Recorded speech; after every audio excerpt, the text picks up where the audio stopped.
How does Carson Wentz's foot surgery affect the Colts? That and much, much more coming up on today's episode of 2 Point Stance. Chris, how do you think that this Carson Wentz surgery, they're saying that he could be out for 5 to 12 weeks. How is that Mhm. going to affect the Colts as a whole?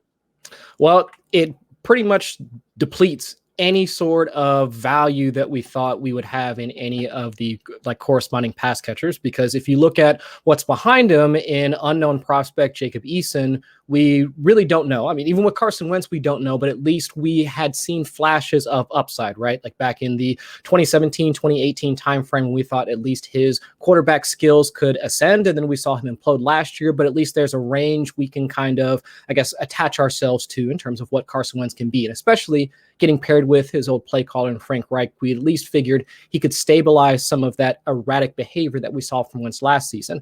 Now, we don't know what to expect out of Eason, but we still at least have the comfort of them having one of the better blocking O-lines in the league.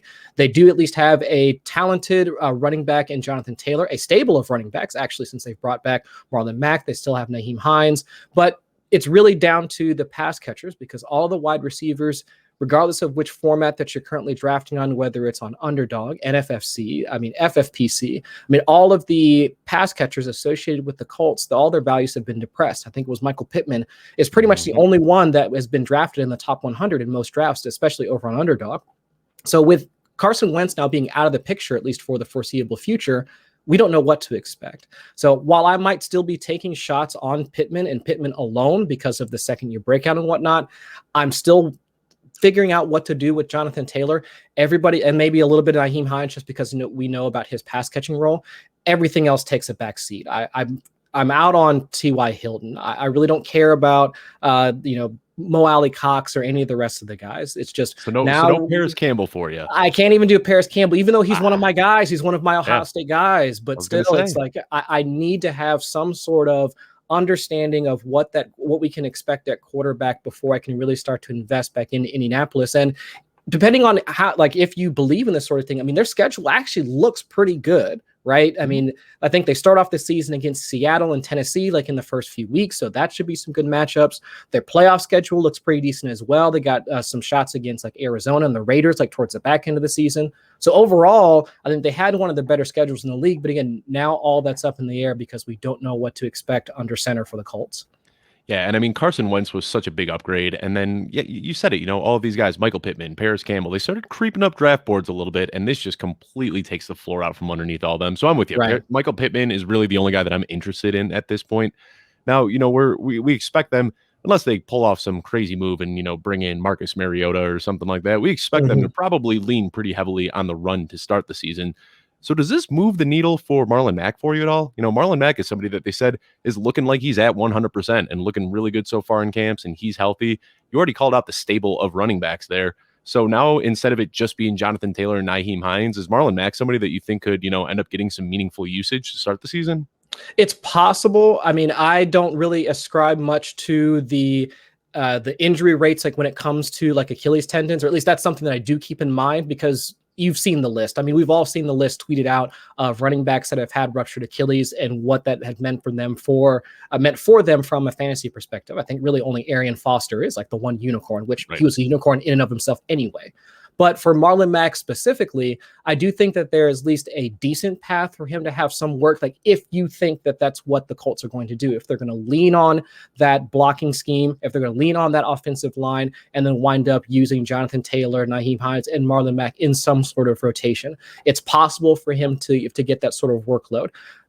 I'm not 100% sure if that's going to be the case, but I think if that is the way that you see the Colts responding to this injury to Wentz, then you have to figure Mack has to be a part of that rotation some way, somehow.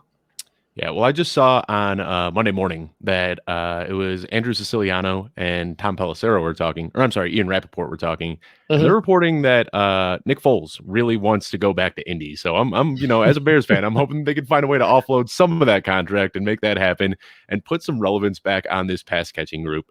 But anyway, great breakdown there, Chris. I want to thank everybody for tuning into another episode of 2 Point Stance. As you can see, Lauren is not with us this week, but I am joined with Footballguys Chris Allen, and the show must go on. So we are going to break down a lot of injuries that happened this week, and then we're going to go over some camp buzz, see, what's hype and what's real, and try to read between the lines a little bit, because there's a lot of coach speak and a lot of empty hype this time of year. But before we get into that, I just want to remind you to subscribe to the Football Guys YouTube page at youtube.com/footballguystv.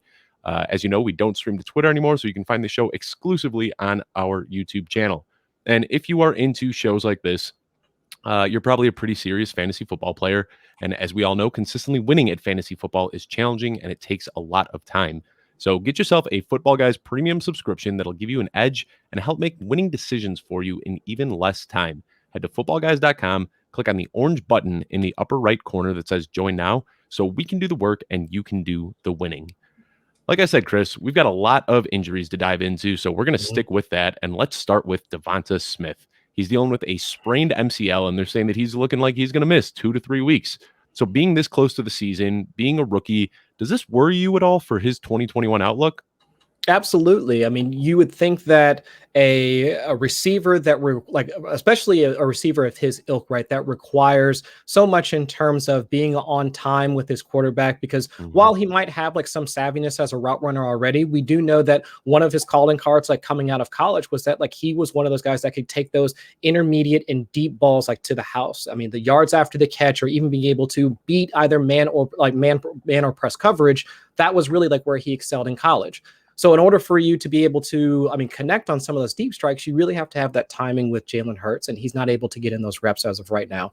So if that's not going to be the case, yes, you have to be concerned with not just DeVonta Smith's outlook, but that entire Eagles passing offense, because we saw last season, while Jalen Hurts wound up having, just a phenomenal start like to his rookie season, or like to his rookie career rather, since he didn't get to start the season rather, but coming in for relief for Carson Wentz, we saw him scale those heights. He was actually a QB1, I believe, in either week 15 or week 16. He wound up being the overall QB1 in that particular week, and he was throwing over 300 yards per game, like in back-to-back weeks, rushing for a couple of touchdowns here and there. The guy had, he was the Konami code like incarnate, but one of the issues like with him was that his footwork was completely erratic. He was actually bottom, I think it was as actually the back end of the league in terms of completion percentage over expected. A lot of the fundamentals were off in his game. So he's working on those right now currently in camp. Nick Sirianni has already talked about that as being one of his big things that he wants Jalen Hurts to focus on. But now he doesn't have his top, at least in my eyes, his top pass catcher there, right? Regardless of what you think about Dallas Goedert, who failed a physical, Zach Ertz, who's still there with blonde hair for some reason or whatever. And then also now, Jalen Reagor, who's now who also failed a physical for a completely separate and tragic reason. But still, but now DeVonta Smith, who we essentially we've already claimed, or we've already crowned as the wide receiver one, for the Eagles, he's not there. So now that sets back that entire Eagles offense, which you expect to be one of the more competitive offenses out of the NFC East. And so now it puts that whole thing in flux as of right now. So I'm trying to stay away from the whole if he weighed a little bit more, this might not be a thing. The whole BMI Twitter thing that we had debate during the whole draft process or whatever. I'm staying away already from hanging that. Their cap on that. They're taking their victory laps already. It's a sprained MCL. It could happen to anybody. Exactly. So I'm not paying any credence to that. The only thing I'm trying to do is look forward in the fact that if he's not there getting his reps with his second-year quarterback who only had 3 or 4 starts last season anyway, he needs the reps in order to start working as a unit, as a pass catching unit for Philadelphia, and that just can't happen if he's now sidelined for another 2 to 3 weeks. Yeah, I think you hit it on the head. The first thing you said, he's not somebody, DeVonta Smith isn't somebody that's going to outmuscle and outrun everybody on the field. Right. So much of his game relies on working and getting that rapport, getting that chemistry, and really getting those timing routes down.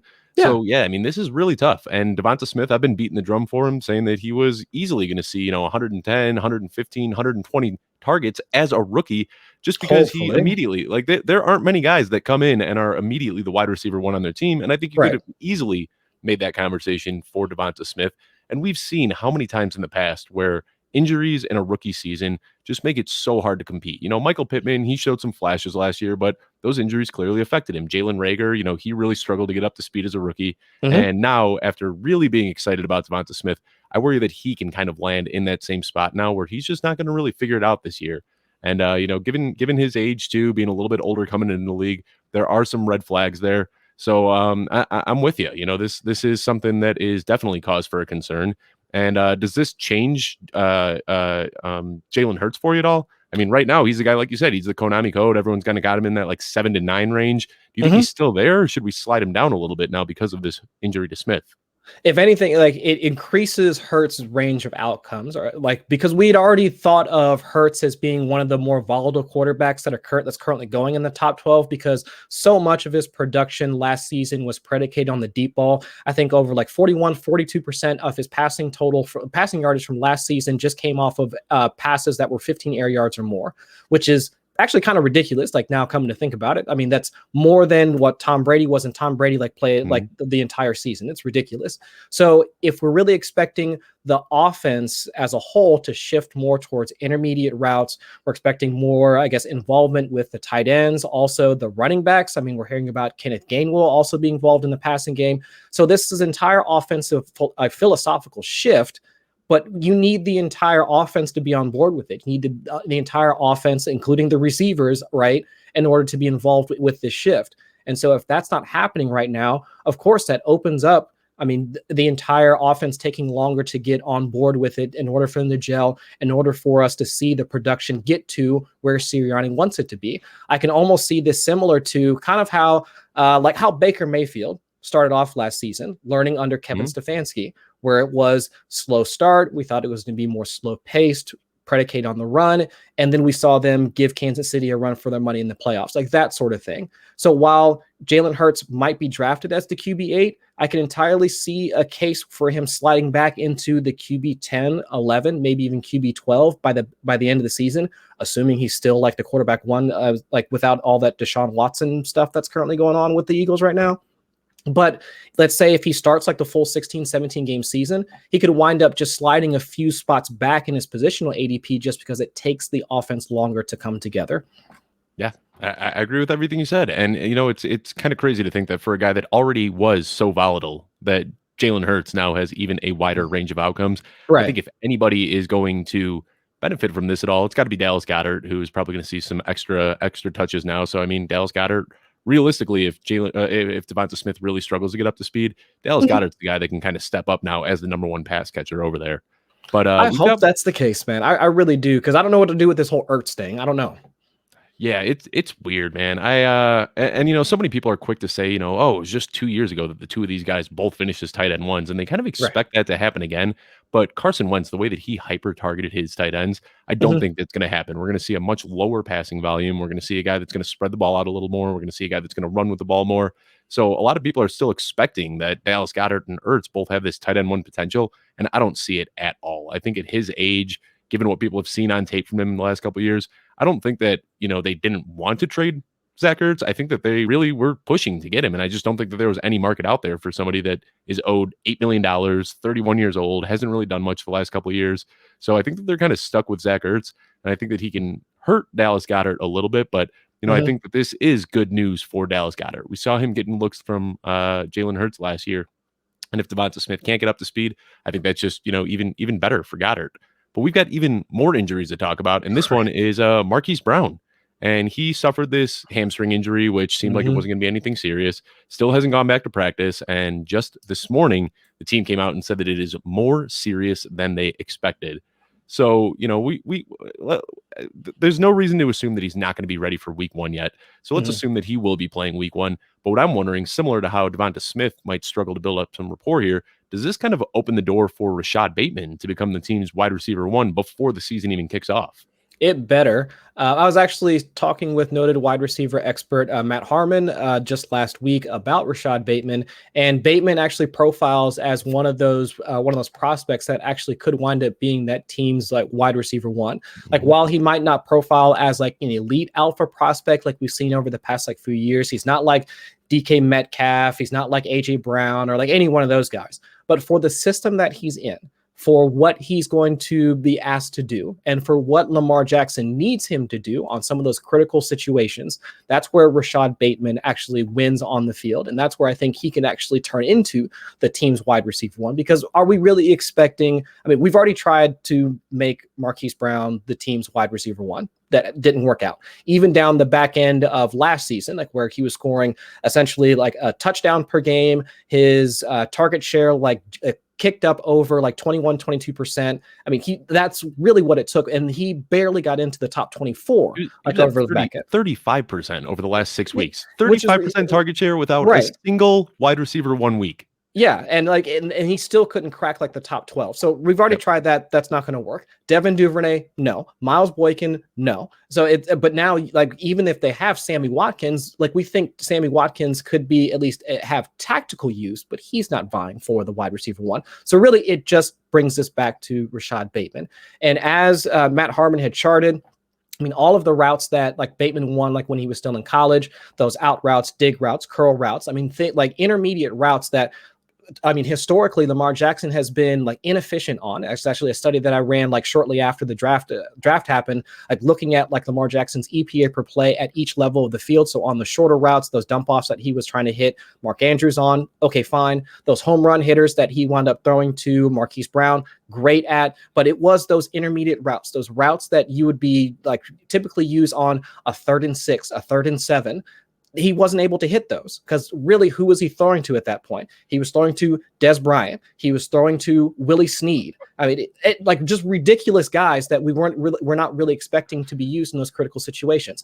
That's where Bateman wins. So that's where I think overall, I mean, that whole offense can become more efficient if him like Bateman and Lamar Jackson wind up getting more in sync. And we've already started to see some of that in camp, right? I think there was just a camp video the other day posted about like Bateman beating Marlon Humphrey for a long TD. So I think that connection is starting to get there. But overall, I think once they get into like the actual season, we'll start to see Bateman, I think, more integrated into that offense, like where Lamar Jackson needs him to be. And like, we won't have to see Lamar Jackson do some of those, you know, like the hair on fire, him running for like 10, 12 yards or whatever, just to extend a drive. It can be those 5, 6, 7 yard out routes to Bateman, like where he can win and keep the drives going. And then I think that sustains the rest of the offense. I mean, that gives Mark Andrews more value. That gives a guy like Sammy Watkins value. Marquise Brown, like once he gets back into the offense, and he can be used in the role that he should be used in, like right, like for crossers,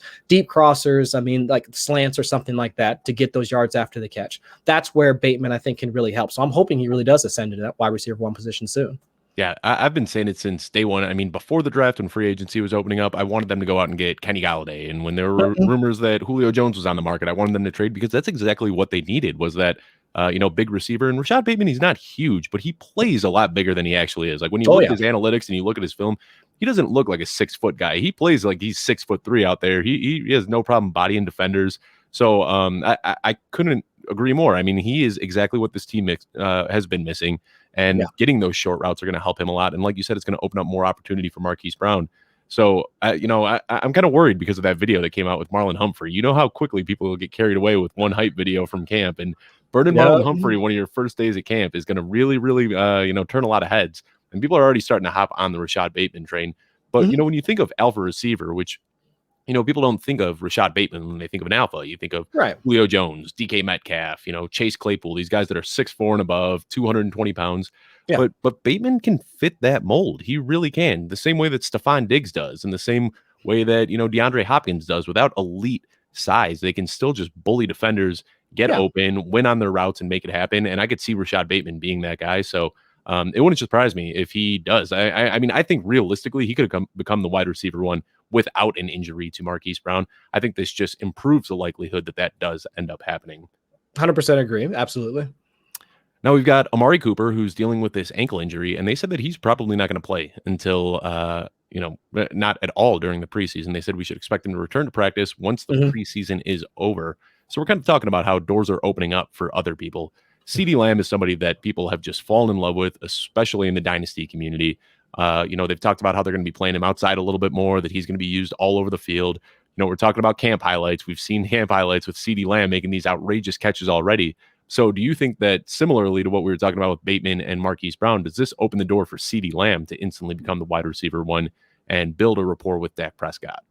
Yeah, so unlike what we were talking about earlier with Rashad Bateman, like while he can be the wide receiver 1 in Baltimore, but he might not be an elite prospect, or he could ascend to wide receiver 1 status, CeeDee Lamb does have that, like in his range of outcomes.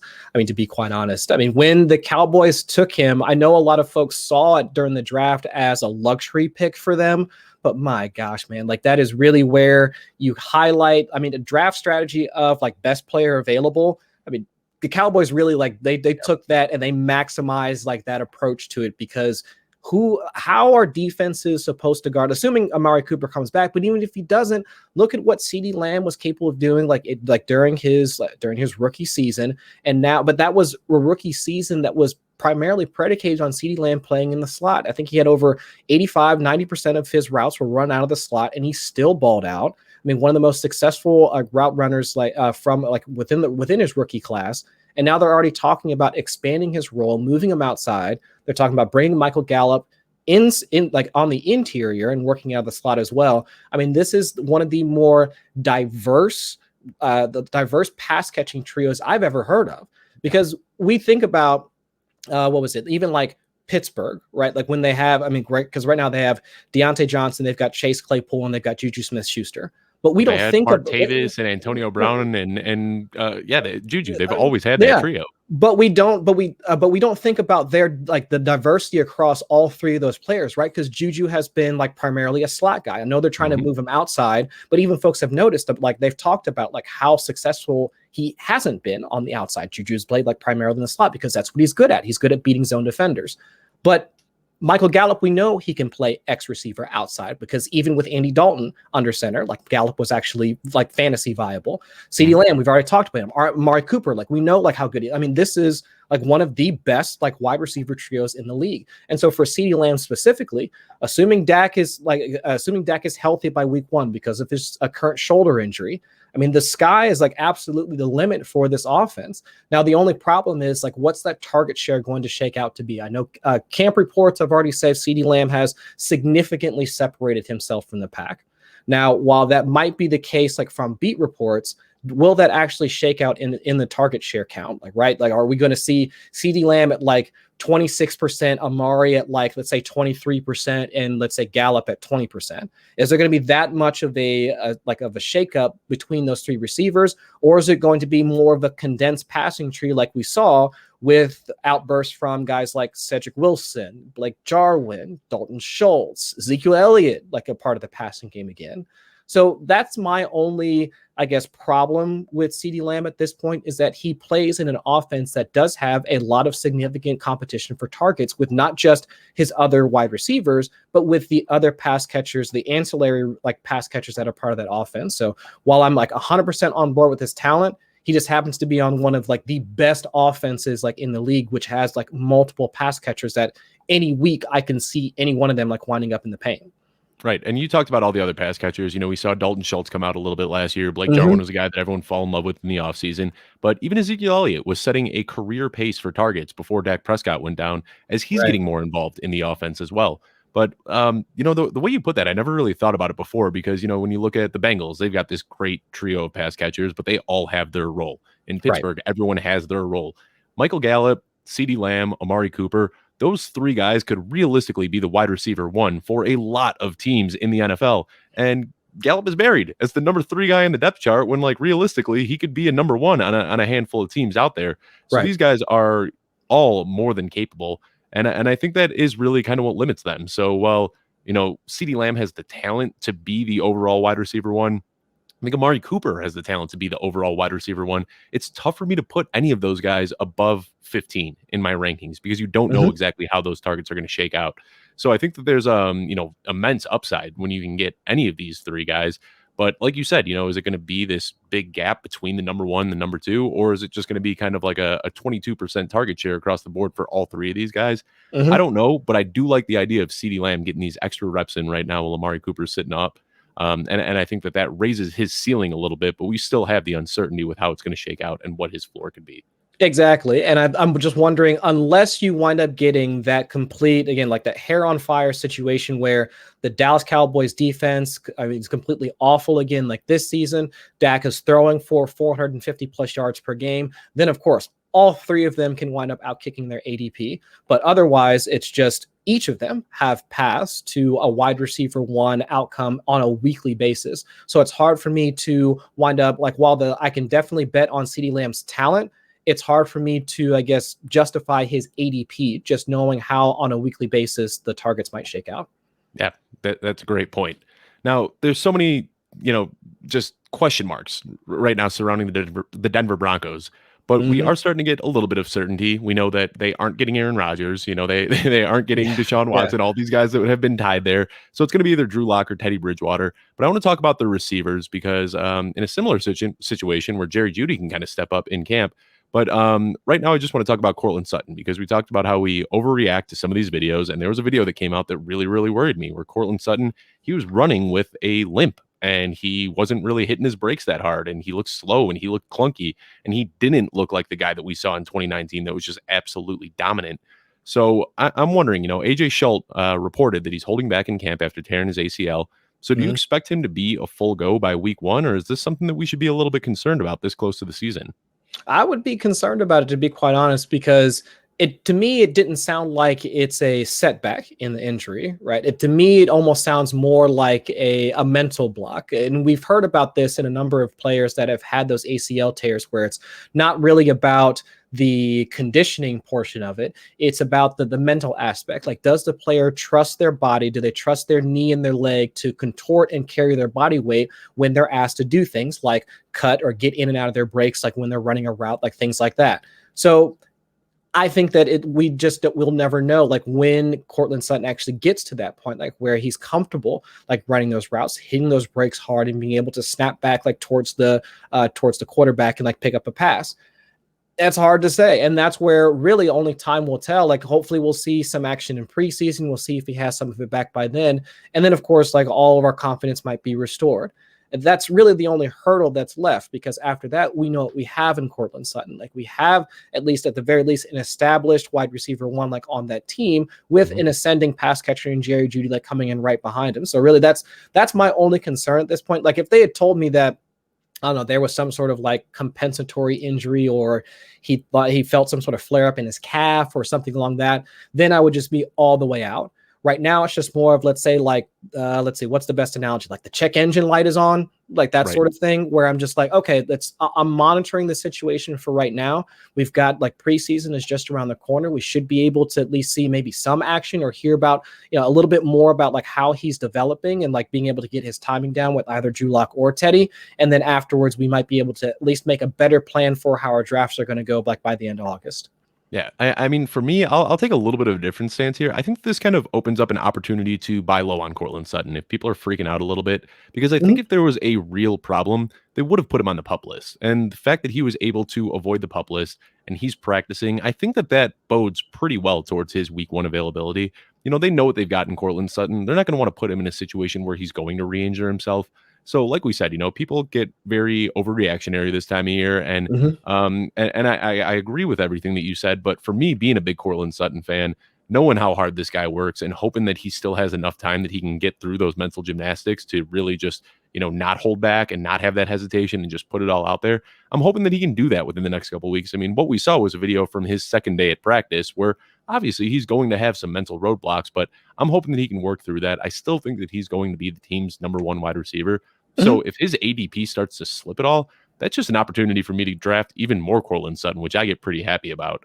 But yeah, I mean, the whole quarterback situation and being a run first team, that's a completely different topic of conversation that we won't get into. But prayers out for Courtland Sutton. We're hoping that he can make it back by week 1. Absolutely. Actually, I think you bring up a good point, though, Dave, because especially where Courtland Sutton is currently going now in drafts, like, where are we talking about? Like 5th, 6th round, like somewhere in there. So for most folks, depending on how you construct your teams, you're talking about like maybe your, let's say, wide receiver 4, somewhere in there. Like, so especially if you're talking about like whether it's best ball or redraft leagues, I mean, you're probably mitigating most of that risk by taking them on as your wide receiver 4 at that point anyway. And so you have the ability to kind of like wait out, like, and see what's going to happen. And you make a great point that if his ADP winds up slipping, you can leverage some of that hesitancy from other drafters and still wind up with the team's wide receiver 1.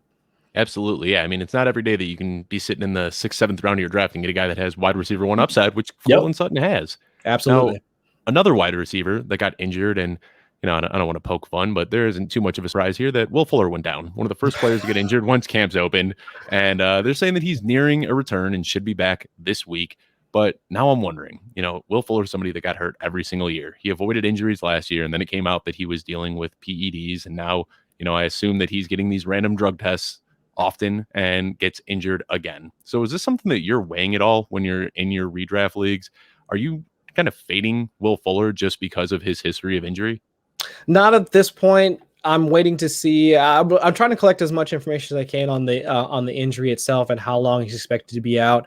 But at least right now, since we already know that he has the 1 game suspension anyway, I do think a lot of his current draft costs, all of that is kind of baked in. We know we don't have him for the first week. He's currently going at a spot in drafts where even behind the guys we were just talking about, like Courtland Sutton, Jerry Jeudy, and all that. So essentially what you're talking about, probably your wide receiver 5, somewhere in there at the earliest. So no, I guess I'm not really as worried for him currently, because I do think that even once he does become available, we know that given what the team wound up paying for him during the offseason, and also what this means for Tua and his development, how aggressive we're already hearing about Tua in camp. I mean, currently hitting guys like Albert Wilson deeper down the field. We can just as easily seeing Will Fuller being that same guy, but during the week when we actually harvest that fantasy production instead of a guy like Albert Wilson. So we've historically, we know what Will Fuller has been to what he's meant for Deshaun Watson and his fantasy output. We can see the same thing do for Tua. So at least for me, since I already know he's going to be missing 1 week anyway, it gives him more time to rehab from whatever the injury is. So I think a lot of that is already baked into his ADP. So at least for me, I'm still trying to draft him wherever I can. Yeah, and I think you hit that on the head, that injury risk is already baked in. You know what you're getting with Will Fuller. You're not drafting Will Fuller saying, I'm getting 17 weeks of a wide receiver 1. You're getting a guy that you expect to miss a couple weeks, and you expect to have some dud weeks, and then you expect to have these 120-yard, 2-touchdown games. I mean, that's who Will Fuller is. He is the definition of boom or bust, and his availability is almost always in question. So I think this kind of similar to Courtland Sutton might cause people to freak out a little bit, might cause his draft stock to drop. And if it does, I will gladly just pick him up, because we already knew what to expect. And if people are overreacting to a soft tissue injury from Will Fuller, you just haven't been watching Will Fuller for the last 5 years, because that's all this guy does. So I mean, this should kind of be expected at this point. And if people are freaking out and fading him, just go ahead and pick him up.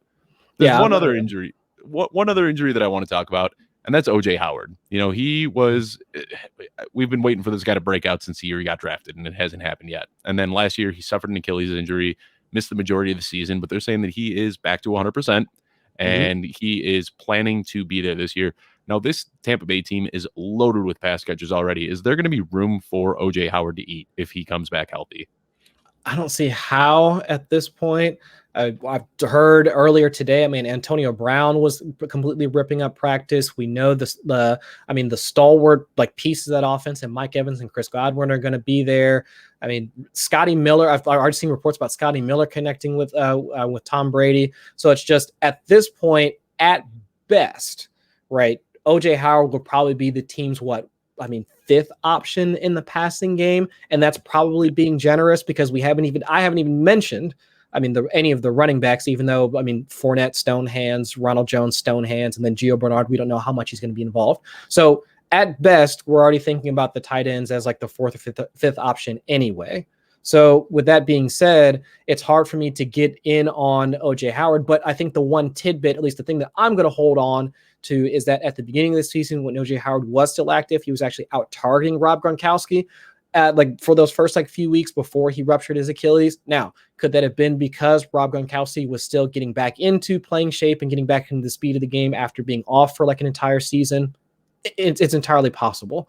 But at least for me, I do think that we wanted so much from OJ Howard coming out of college, because we saw the athleticism. We saw essentially he could have been what we basically expecting Kyle Pitts to be, with all that speed, all that power, all that strength that OJ Howard had, but it never came. So now that we have this juggernaut offense, OJ Howard's still a part of it, but there's really no path to him really seeing more than maybe 3 or 4 targets a game. Unless we have just a litany of injuries to the guys that are in front of him. So unless he winds up becoming maybe one of those streamers that you wind up picking up at some point during the season, and you just want to throw a flyer at them, maybe you're tight end 2 or tight end 3 in a best ball type situation at the very back end of drafts, it's hard for me to get in on OJ Howard, despite how excited I am to see him back out on the field and in a good offense. Yeah, he's one of those guys that I haven't really been able to quit. But the nice thing about it is he is free right now. Like you said, a late round flyer.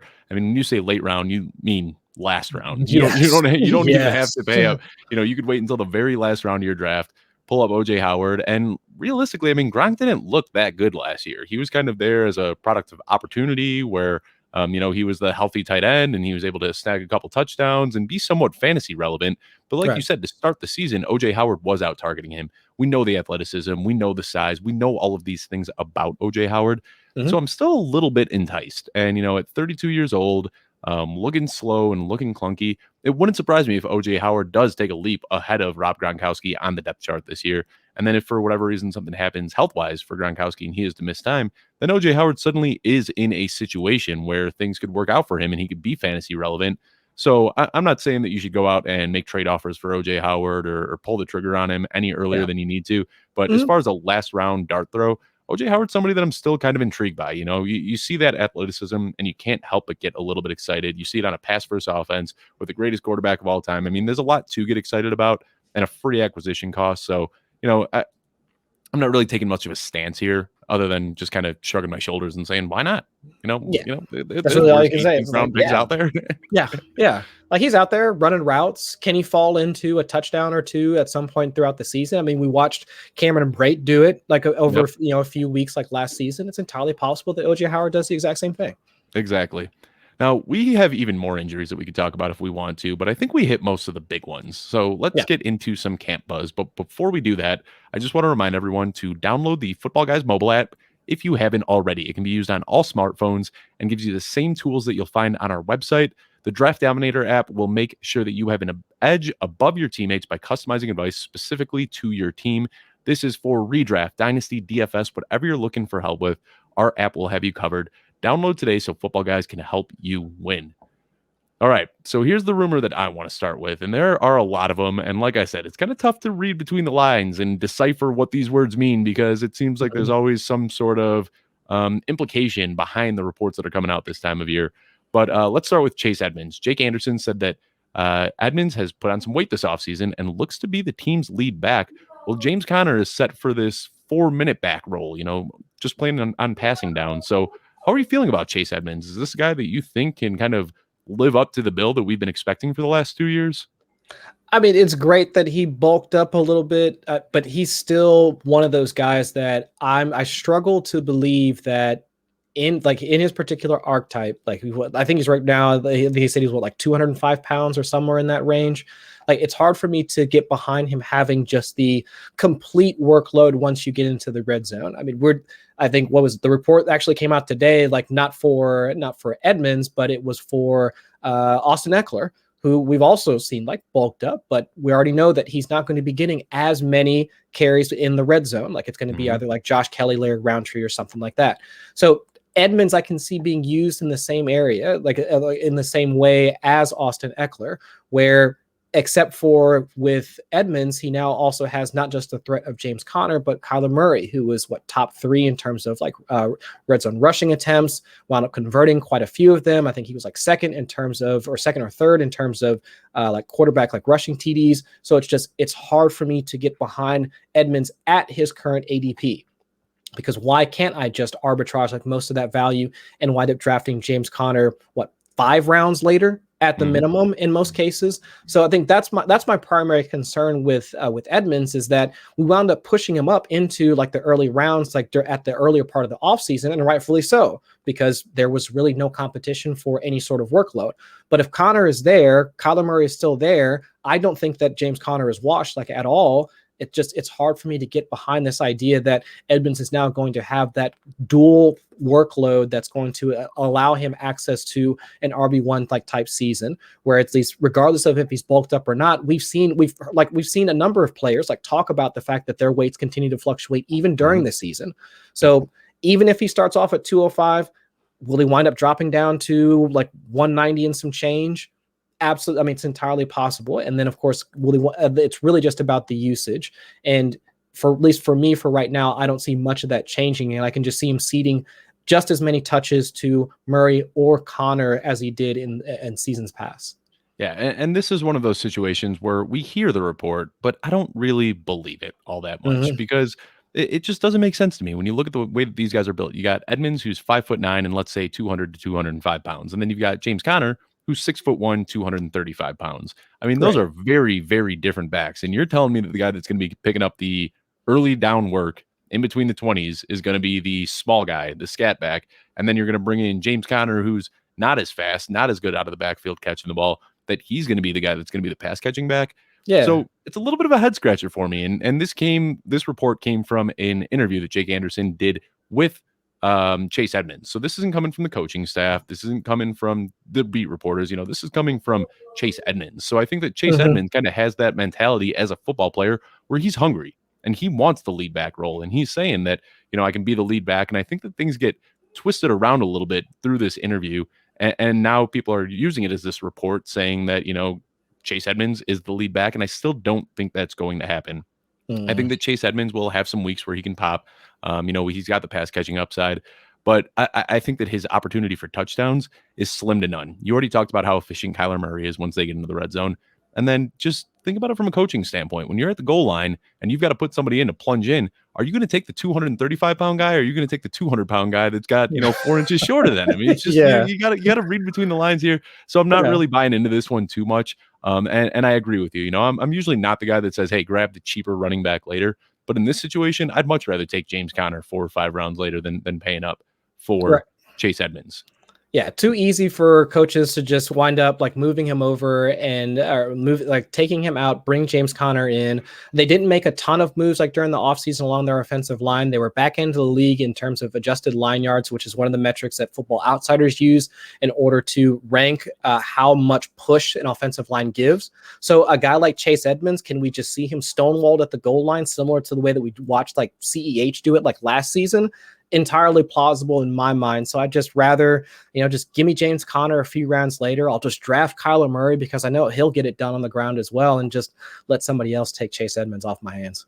I mean, realistically, I'm just not too crazy about either of these guys in redraft formats. I mean, one of them could end up popping, but give me Kyler Murray, give me Nuke. If I'm looking for a late round flyer on this team, give me Rondale Moore. I'm more excited about that guy than I am about either of these running backs. Right. But let's stick on the topic of messy backfields. And I want to talk about the Falcons a little bit. We know Mike Davis right there is in the role to be the RB1, whether they bring in another veteran or whether they make a trade for one of these other guys is out there. We don't know yet. But right now it's Mike Davis is the number one. And then Javian Hawkins is a guy that's been really drumming up a lot of offseason hype. I think a lot of that is to blame because of James Robinson coming in as an undrafted free agent and making a splash. And everyone wants this year's James Robinson. Yeah. But now here we are. And the Falcons are reportedly running Qadree Ollison as their RB2. So does this push Javian Hawkins completely out of the conversation for you? Or is this just, Qadree Ollison getting some reps? A little bit of both, to be quite honest, because, are we really buying in on Mike Davis as of right now? I mean, is it more of the fact that we just watched him basically be 80 to 90% of CMC like last season after essentially being a journeyman like throughout his entire career. And then now he winds up in a situation where we don't have a lot of clarity about the depth chart. So we're just going to put him up at put Davis up at the top. And then we're going to draft him as if he's going to basically make it through the entire season, almost the same way that he did like when he was still in Carolina, which I think is how we're we're approaching it.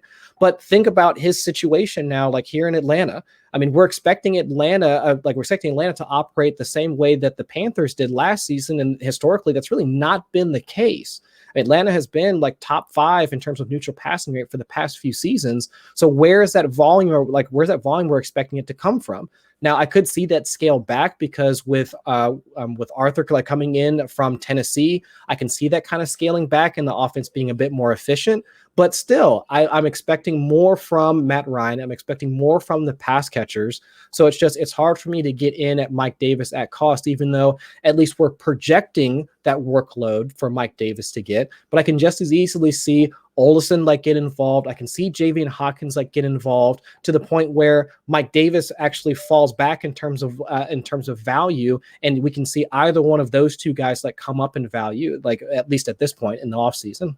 Yeah, I agree with you. And yeah, you pointed out that last year, Mike Davis just kind of stepped into this role where I hate to say system running back because I feel like that's so disrespectful to Christian McCaffrey because he's an unbelievable talent, and I don't want to put that label on him. But he is in a system that is very beneficial to running backs, and the targets were there, the goal line touches were there. I mean, everything that you want, those premium touches, were going to Mike Davis. And like you said, he's been a career-long journeyman through Seattle and through Chicago. He never really flashed all that much. And I think people are still holding on to this hope. But a big thing for Mike Davis, too, is we saw him break down at the end of the season. You know, he didn't hold it for a full season. It's not like he was putting up these RB1 numbers consistently.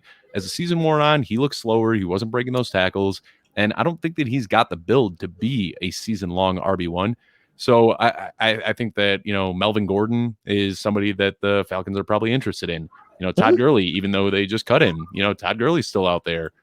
Adrian Peterson, there's still a lot of guys that I think are, what I'm saying is I don't think that the Atlanta Falcons are going into week 1 with Mike Davis, Qadree Ollison, and Javian Hawkins as their running back core. I just don't see it happening. I think there's still going to be another transaction that's going to muddy those waters up a little bit. So I'm with you. I'm kind of off on Mike Davis. I feel like his value this year is inflated because of what we saw last year. Now, I just talked about how Melvin Gordon could be a potential guy that could end up in Atlanta. But let's talk about the Broncos for a quick second, because a report came out today that Melvin Gordon is the clear-cut RB1 for the Broncos. This is right after they took Javonte Williams early in the second round. So are you believing this hype, or do you think this is just like, hey, let's try to inflate his value a little bit and see if we can trade him? I'll admit I have some clear bias here, because I've typically been like, when we in our when the fantasy bubble hypes up a player that like the shiny new toy thing, I've always been the guy to be like, well, what about the guy that's currently there? It's the same way that I approached the Kenny Gainwell thing, where it's just like, well, Boston Scott's still there, and I thought he was a good player, but okay, I guess we'll just hype up Kenny Gainwell. It's the same thing with Javonte Williams. Nothing against the talent. I mean, loved his talent, loved this his athletic profile coming out of college. I do think that once he winds up taking over their RB1 job, I mean, from a dynasty standpoint, like Adam Willie and I, like over on the Dynasty newsletter, like we've talked about Javonte Williams and what we think about his outlook. I mean, after his rookie season, but Melvin Gordon was still there, like during the offseason, of course, with the DUI, like legal issues, like earlier in the offseason, all that stuff's been squashed right now. There was some, there might have been some issues there, but at least all indications were that he was still going to be a part of the Denver Broncos. So I never got off that train. And then now just to hear that confirmed, at least it confirms my priors. So at least it's hard for me to, I guess, move off of, well, Gordon's going to get traded at some point. He could get cut. Javonte Williams RB1 season is here. Like I was never really on that. So it's easier for me to just look at it objectively and just say, well, he was always going to be a part of the team. There was nothing about, I guess, what the team had done, like other than draft a second round running back. But if you currently have an aging running back, it would make sense in order for you to invest some draft capital into a good talent.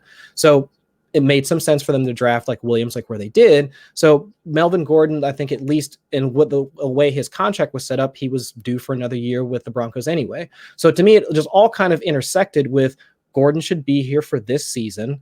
Unless like some team comes calling with a great offer, he's not going to get traded. So at best, it's going to be like a tandem similar to what it was with Lindsey and Gordon. But now with Williams being the rookie, of course, it would make sense for Gordon to like clearly be the clear cut like RB1 like for that team. Of course, it makes sense that Williams might take a little bit more time to come along, but that changes nothing for Williams' talent or his outlook past 2021. It's just that Gordon's still a part of the team, and he's going to be their top running back until he winds up leaving, which should be after the season. Yeah. I love that you call that out, because for us as fantasy analysts, like people probably don't realize it. Most people are unplugged from football. Like the Super Bowl ends, they don't think about football until mid-August when it's like, oh, let me Google fantasy football sleepers and see who I should go pick up right now. Yeah. And with us, we get so invested in the NFL draft that we fall in love with these players, and every single year we fall for this trap. We're the shiny new toy, like you said. And yeah, I mean, all the indications from Denver are that they really like Melvin Gordon and that they want him to be a part of this team. They could have cut him and they didn't. They're paying him $9 million this year, and you don't pay a veteran former first-round pick running back $9 million to sit on the bench so your rookie can get those reps. So Right. I'm with you. I think that Melvin Gordon right now is one of these guys where his value is also very suppressed. You can get him right now. And even if he isn't the clear-cut running back one, like he's not going to see 80% of the carries over there. He's not going to see that type of a workload. But even if he's just seeing a 60% workload in a split with Javonte Williams, maybe even Royce Freeman ends up in the mix, Melvin Gordon can still pay off at his current ADP, seeing just over 50%. And, I like Javonte Williams as a pass catcher. It's not something we saw a lot of in college, but I think that he is much more talented as a pass catcher than people are led to believe. But I think that the goal line touches that you really want to see are still going to go Melvin Gordon's way. He's just huge. He's got a nose for the end zone. And I think that Melvin Gordon can pay off at his current ADP right now. And like you said, we all get distracted by the shiny new toys, and it just kind of throws and skews ADP quite a bit. Yeah. Now, another guy that I want to talk about is Emmanuel Sanders, because apparently he is looking great in camp right now. He's the second oldest wide receiver in the league right now. They cut John Brown and made room for Emmanuel Sanders, and this has pushed Gabriel Davis, who is now being relegated to the second team, while Emmanuel Sanders is just tearing it up in Buffalo from what we hear. So to me, it kind of feels like a little bit of a trap, but are you buying into Emmanuel Sanders? I am, but I don't know. This might be my own bias. This might just be I don't know, the way that the Bills offense is constructed, but it does seem like the type of receiver that you would want Josh Allen to be passing to would be a receiver like Emmanuel Sanders. I mean, think about the immediate success that Stephon Diggs had with Josh Allen. The success that Cole Beasley, I mean, will keep his rap career and all the rest of the social media stuff off to the side. But think about the on-field success that Cole Beasley has had with Josh Allen, and think about the way that they win, the fact that they can create separation. They know how to beat zone defenses. Like with Diggs, he can beat any sort of coverage. But Sanders operates the exact same way, regardless of where he's been at in the league, from Pittsburgh to Denver to San Francisco. I mean, even he had a cup of coffee in New Orleans, if I'm not mistaken, as well. He did. So it's everywhere in the league, he's been that guy that's been able to win in some of those contested situations where he can routinely beat defenses, even up to the point where he was doing it in the Super Bowl, not just a couple of years ago. So with the Bills and the fact that they run 3 wide receiver sets at the first or second highest rate in the league, 4 wide receiver sets at the second highest rate in the league, it's just we can already see a path to him being on the field and getting the offensive snaps that we would want, running the routes that we would want our receiver to do. But on top of that, if he runs the routes that we know that Josh Allen can hit on a routine basis, which would be those intermediate shots across the middle of the field, that's what he would be running over a guy like Gabe Davis, who's more of a role player than anything else. I mean, we can see him we can see Gabe Davis getting red zone looks, a few red zone looks here and there, maybe a few jump balls, contested catches. I mean, that is his role. But in between the 20s, and then also some work in the red zone, and also with some shots up the seam, that could be Emmanuel Sanders, across from Steph Diggs, or at the very least across from the slot, in 4 wide receiver sets. So it could be Cole Beasley, Emmanuel Sanders, in the slot on both sides, and then you got Diggs, Gabe Davis on either side in 4 wide receiver sets. So it's just all of that points towards, Sanders being at the very least the second or third option, in the Bills offense, which we already know, at least with the Bills. I mean, their neutral passing rate, top 3 in the league, efficiency rate, also top 3 in the league. So much working for them, and that we're expecting them to do exactly what they did last year. So yeah, I'm all in on Emmanuel Sanders, at cost. I would probably take him over Cole Beasley just because of, the off-field stuff. But otherwise, Sanders, I think, is a perfect fit for from what Brandon Beane wants to do, what Josh Allen wants to do in the field. All of that. Well, I've been kind of off Emmanuel Sanders, but I think you just sold me a little bit. We don't have a ton of time, so I'm not going to rebut that, but I am going to be looking into Emmanuel Sanders a little bit deeper once we get off this show. But I want to wrap up with something that is, kind of surprising to some, maybe not surprising to others. But we've got Kevin Knight, the Atlanta Falcons beat reporter, and he is saying that Kyle Pitts is playing everywhere at camp. They're lining him up out wide. They're putting him in the slot. They're putting him in line. They're running him in motion. They're doing everything with this guy. So right now, his ADP, the expectation is pretty much that he is going to set the all-time receiving record for a rookie. So I'm wondering, with these reports that he's playing all over the place, he might not have that same learning curve as a regular tight end. Are you buying into the hype right now? Yeah, I guess I'm gonna like, you have to, right? Because without Julio Jones, and really, if you look at that depth chart, it's really Calvin Ridley, it's Kyle Pitts, and then after that, yeah, it's Russell Gage, it's Olamide Zaccheaus. I mean, it's Hayden Hurst. I mean, it's like a bunch of dudes, like essentially after the guys at the top. So yes, I would expect the guy that the Falcons wound up using the number 4 overall pick on, and like to be playing everywhere, because we would want him doing that like right out of the gate. So I guess I am buying into it, but am I buying into it with my wallet? No. I mean, I'm not buying into it when I go to draft or like build any of my teams, just because of the ADP that he's currently being drafted at and the company he keeps at his current ADP, because I feel like I can arbitrage most of his value by drafting like Mark Andrews later, like so on and so forth, or any of the wide receivers that are currently going around him.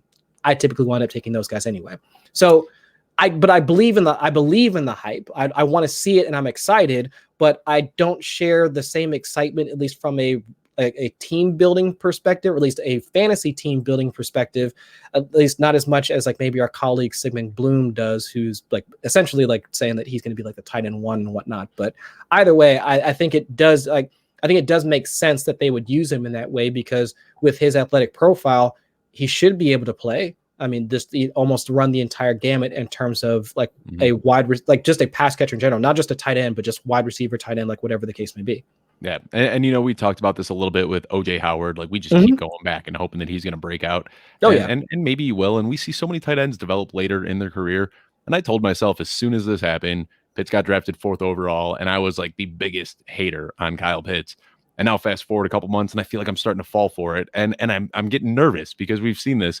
So I just pulled this the other day. You know, these are all of in the last 20 years, these are tight ends that have gone top 10 in draft capital. Oh boy. What they put up.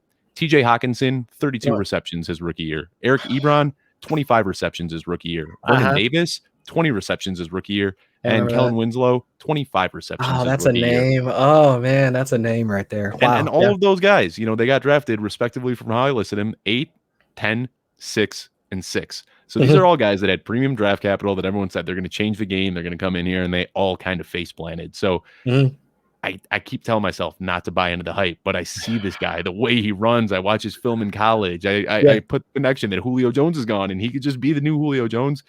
So I feel like I'm kind of starting to get on the Kyle Pitts hype train, as much as I don't want to, but it's like, just in case he does hit, I want to have a part of it. Yeah. And it's really, really hard to ignore the upside there. I'm with you. So, yeah, you know, he's one of those guys, like, am I going to be taking him in my high stakes home redraft league? Probably not. Am I going to throw a couple darts out there in best ball just in case he does hit?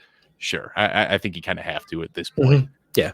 But Chris, you know, had an absolute blast with you filling in today. You know, we've done a few shows before, but this is the first time we got to connect on a Footballguys show. So thanks a lot for stepping in today. Before we do sign off, you know, we talk a little bit about high stake leagues here. And I want to point out that if you're a high stakes fantasy football player, you can get a chance to win $500,000 by playing in the Footballguys Players Championship. Entry is $350 per team, or you can get a 3-pack for $1,000 and play in a league with a life-changing prize. Now, on top of that $500,000 grand prize, they're giving out a total of $3.7 million to the contestants. So find the league on FFPC and draft your team as soon as possible. Thank you for tuning in to another episode of Footballguys 2-Point Stance. Be sure to subscribe to the Footballguys YouTube page for a new episode every Tuesday at 7 p.m. Eastern. That's youtube.com/FootballGuysTV, where you can see the mailbag show that I'm on Wednesday nights.